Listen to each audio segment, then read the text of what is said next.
누가복음 4장의 제목은 메시아의 출현입니다. 메시아의 사역의 주요 활동 무대는 갈릴리였습니다. 예수님의 사역은 갈릴리 제1차 사역, 갈릴리 제2차 사역, 그리고 갈릴리 제3차 사역으로 나눌 수가 있습니다. 1차 사역에서는 우리가 사복음서에서 보시는 대로 왕의 신하의 아들을 병에서 고치고 38년 된 병자를 고치고 그리고 회당에서 귀신 들린 자를 고칩니다.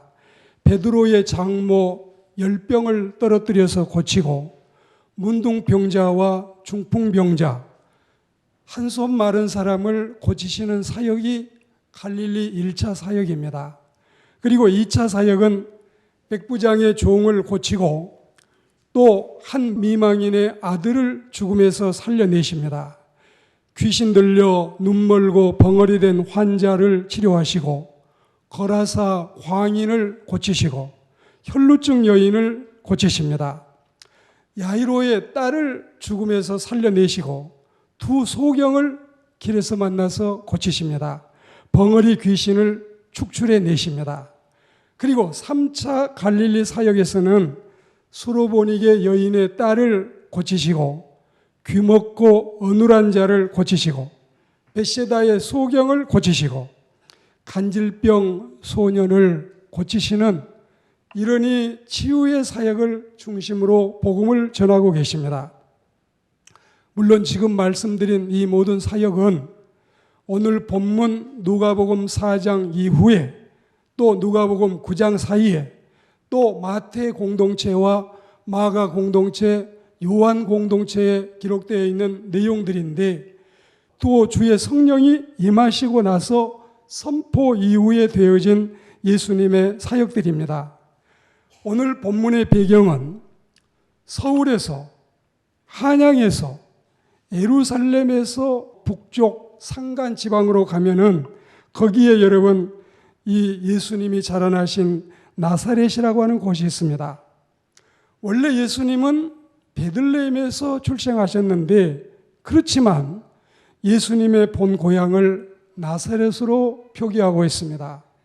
부모님의 고향이 나사렛이고 또 자기가 출생은 외지에서 했다고 해도 이제 나사렛에서 30년을 살아왔기 때문에 예수님을 나사렛 사람으로 부르고 있습니다.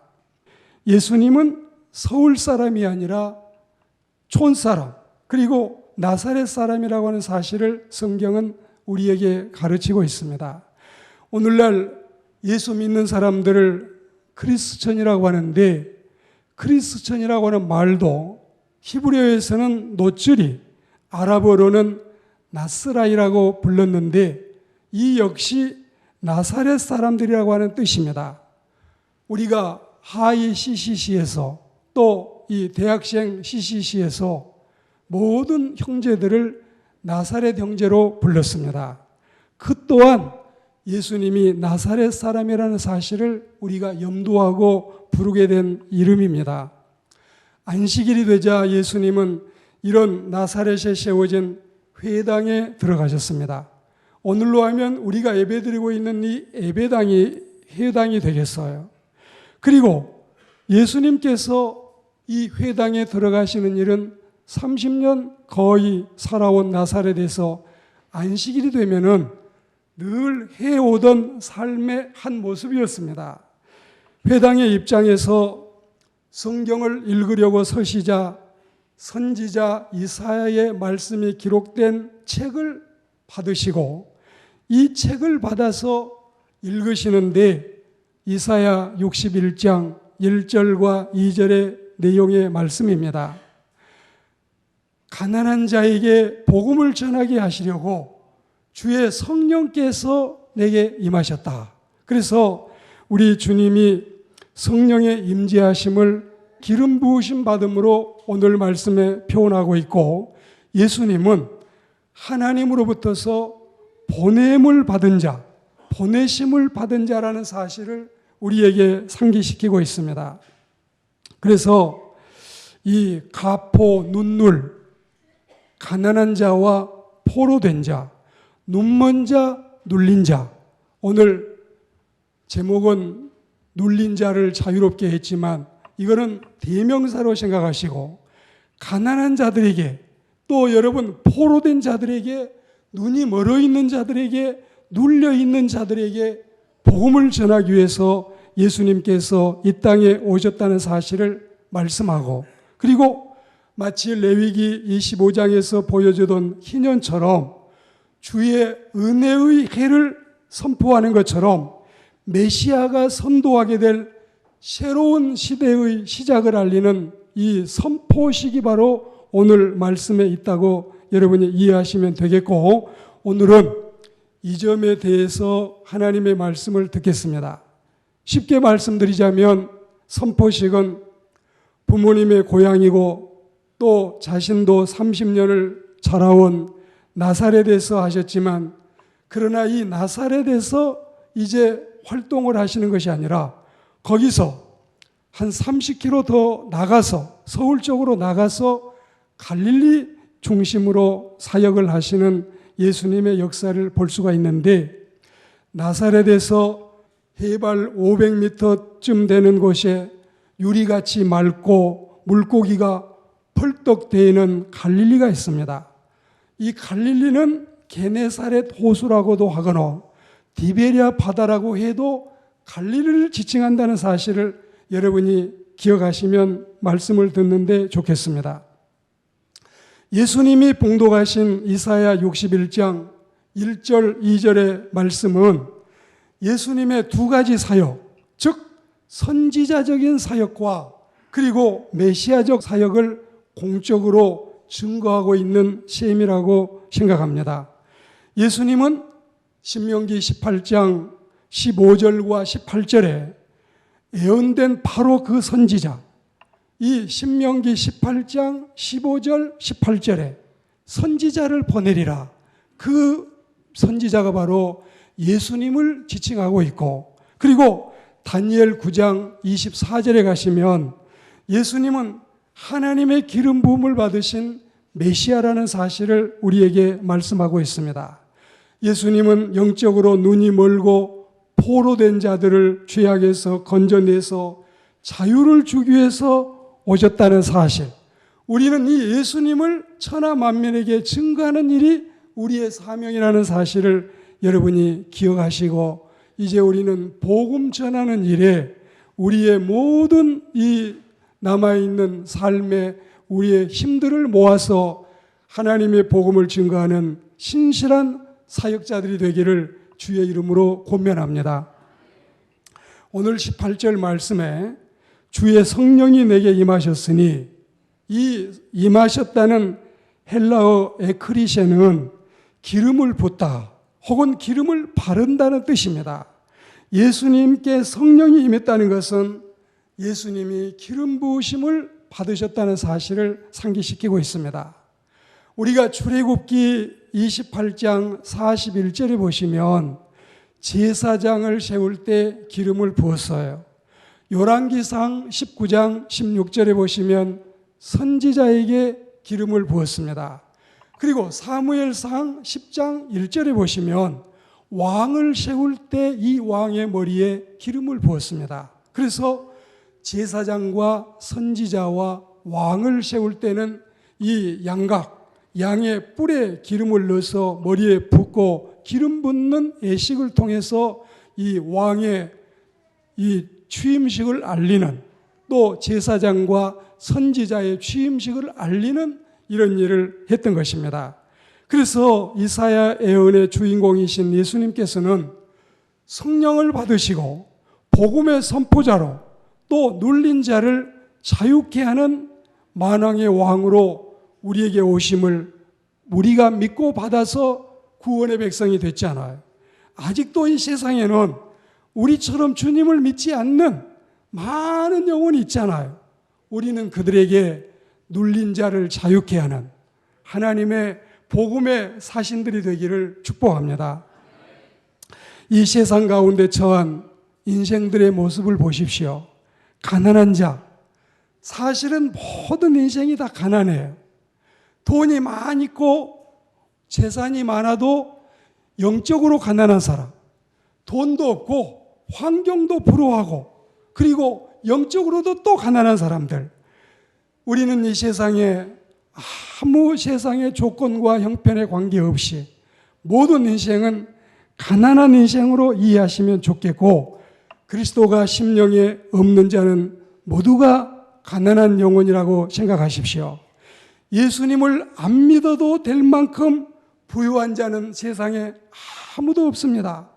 모든 사람들에게 그리스도가 필요합니다. 모든 인생에게 주님이 필요함을 믿습니다.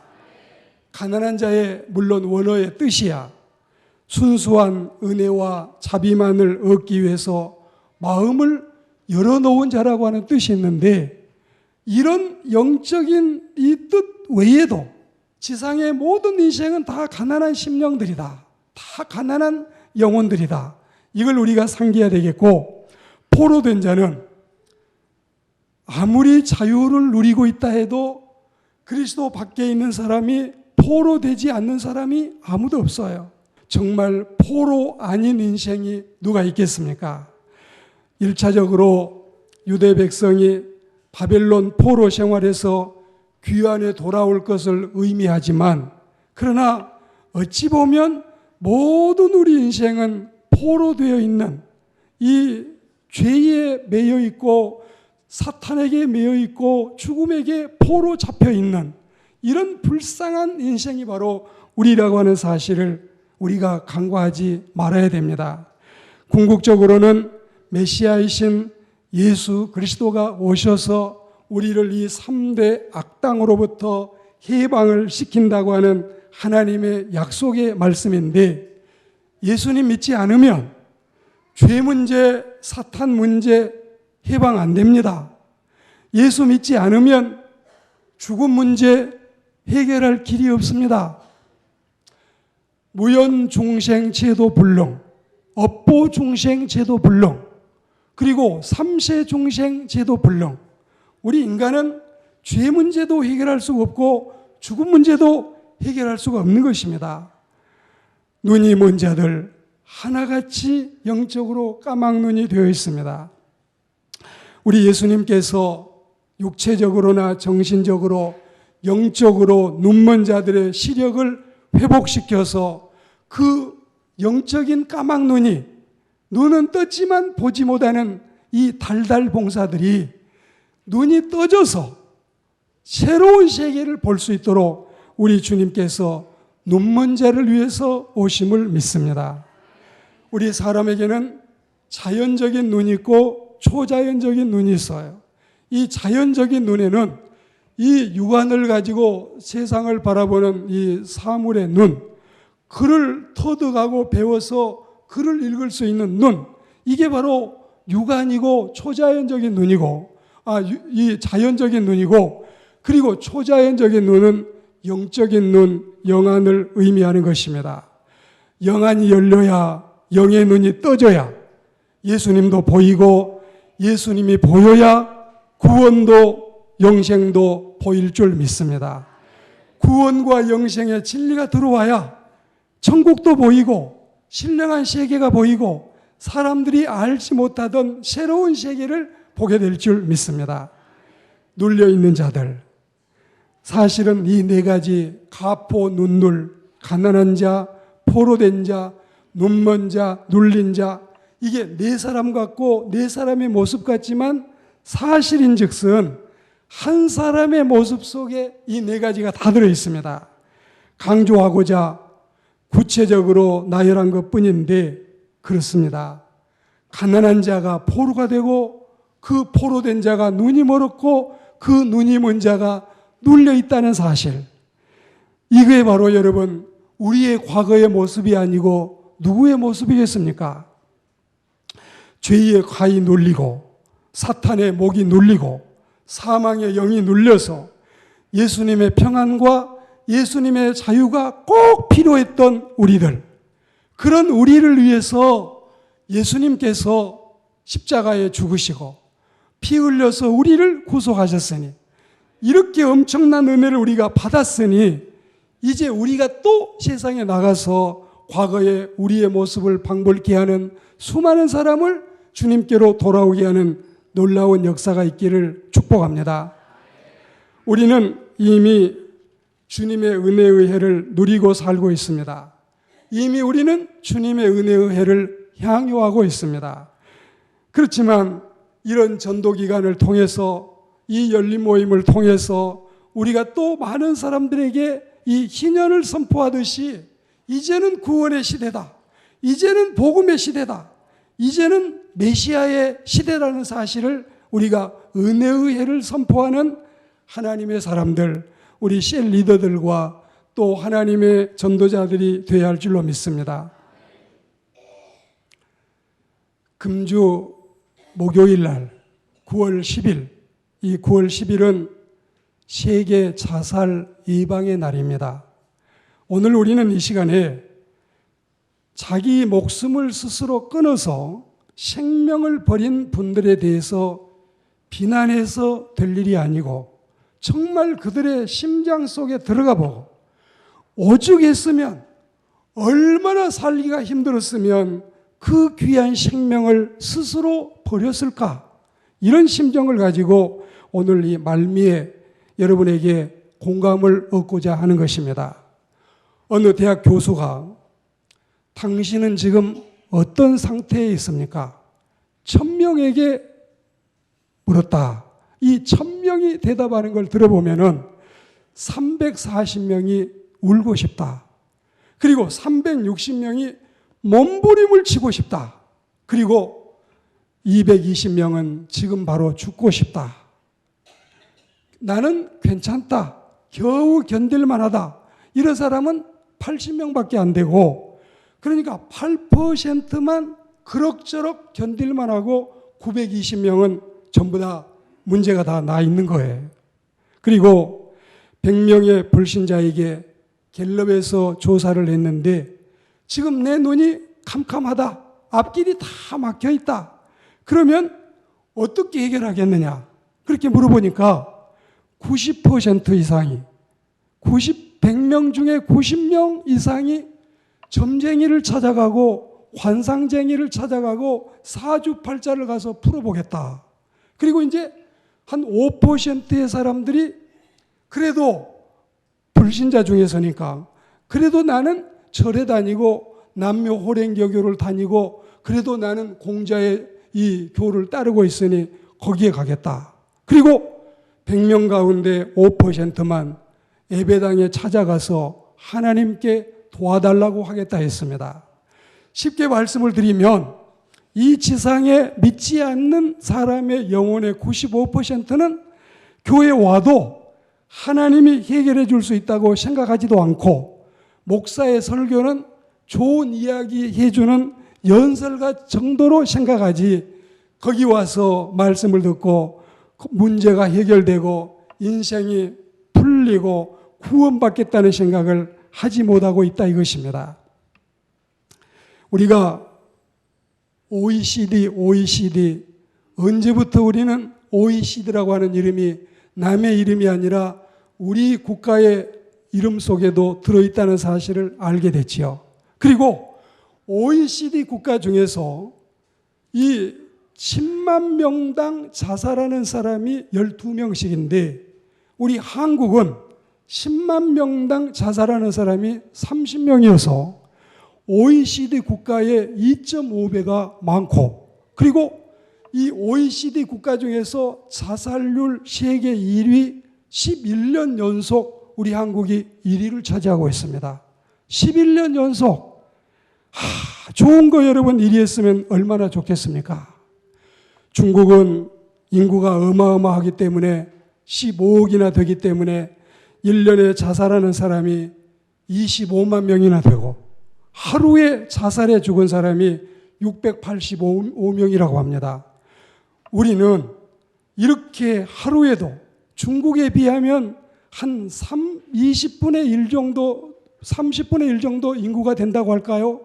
그런 숫자 속에서도 이 자살률이 높고, 그리고 청소년은 10분의 8이 자살 충동을 느끼고 있고, 청소년의 이 중고등학생들의 사망 원인이 1위가 교통사고, 2위가 자살입니다. 젊은 아이들이니까 병들 일은 거의 없고 사고로 죽는 아이와 자살에 죽는 아이가 이렇게 많고, 그리고 여러분 이번에 우리 대학생들은 어떠할까요? 중고등학교 다니면서 공부하느라 고생했으니 이제 내 신세는 다 쭉 펴졌다, 이제 나는 더 이상 걱정 없다, 이렇게 살까요? 과거 이 5년 동안 우리 대학생들 자살률이 60%가 증가하고, 그리고 66명 대학생 자살 가운데 가장 여러분 이 젊은이들 중에서도 흠모하는 카이스트 대학에 들어가는 사람들이 자살률이 제일 높고, 정말 한심하고 걱정스러운 일입니다. 공주대학이나 부산대학이나 단국대학이나 부경대학이나 순천대학이나 또 여러분 원주대학이나 이 학생들이 이렇게 중고등학교 시절에 공부를 다 마쳤어도 대학에 가서도 모든 사람이 부러워하는 이런 대학생 배지를 달아도 자살을 하다니 너무나 안타깝지 않습니까? 자살에 대해서는 저도 한이 맺혀 있는 사람이라서 우리 인석이 자살해서 죽고 행수 자살해 죽고 어려서 삼총사 중에 저 혼자 남아있고, 저는 이 예배당에서 같이 신앙생활을 하시던 분들도 주일날 예배 잘 드리고 수요일날 이 자살해서 시체로 발견된 이런 가슴 아픈 일도 알고 있기 때문에 너무너무 자살에 대해서는 한이 맺혀 있습니다. 술 타령하고 눈물 타령하고 한숨 타령하고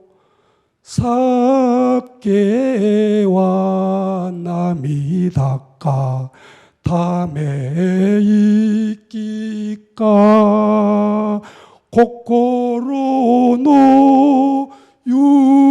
유메노 스데도꼬로 도이 예니시니 가노이도니. 우리 부모님들은 이 엔카가 뭐가 그리 좋아서 번안해서 과거에 불렀던 기억이 있을 겁니다. 술이냐 눈물이냐 한숨이 드냐 울적한 내 마음 어디에다 둘까. 이렇게 인생들이 술 타령을 하며 눈물 타령하며 한숨 타령하며 살기가 이렇게 힘들어서 여러분 가난하고 포로되고 눈이 멀고 눌려 있는데 이런 사람에게 가서 복음을 전해야 하지 않겠습니까? 그들에게 예수 그리스도를 소개해서 눈물 타령 한숨 타령 그만하고 예수님께 돌아와서 구원받도록 그들을 주님 앞으로 인도하는 하나님의 사람들이 되기를 주의 이름으로 권면합니다. 그 노래가 내 인생의 노래는 아니지만 그들의 노래이겠지만 우리가 그들의 심정 속에 들어가서 얼마나 오죽했으면 저런 노래를 부르고 얼마나 인생이 버거웠으면 그 고통을 토로할까.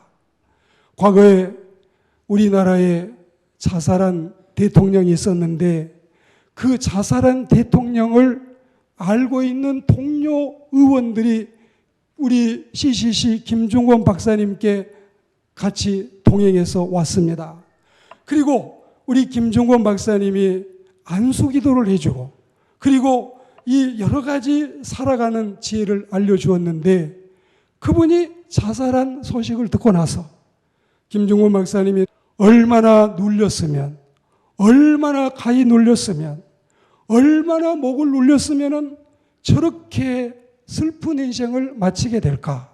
이렇게 이 지상에는 고관대작에 있던 고위층에 있던 최고의 권력을 가진 사람도 자살을 하고 그리고 여러분 최진실이나 이 정다빈이나 이은주나 안재 환이나 이 여러 이 연예인들이 자살하니까 이게 바로 베르테르 효과라고 하는 것을 가져서 나도 저 연예인 같은 이 충동감을 가지고 자기가 마치 탤런트나 영화 배우가 된 것처럼 저렇게 우리의 우상도 자살하는데 나도 자살해야 되지 않겠느냐.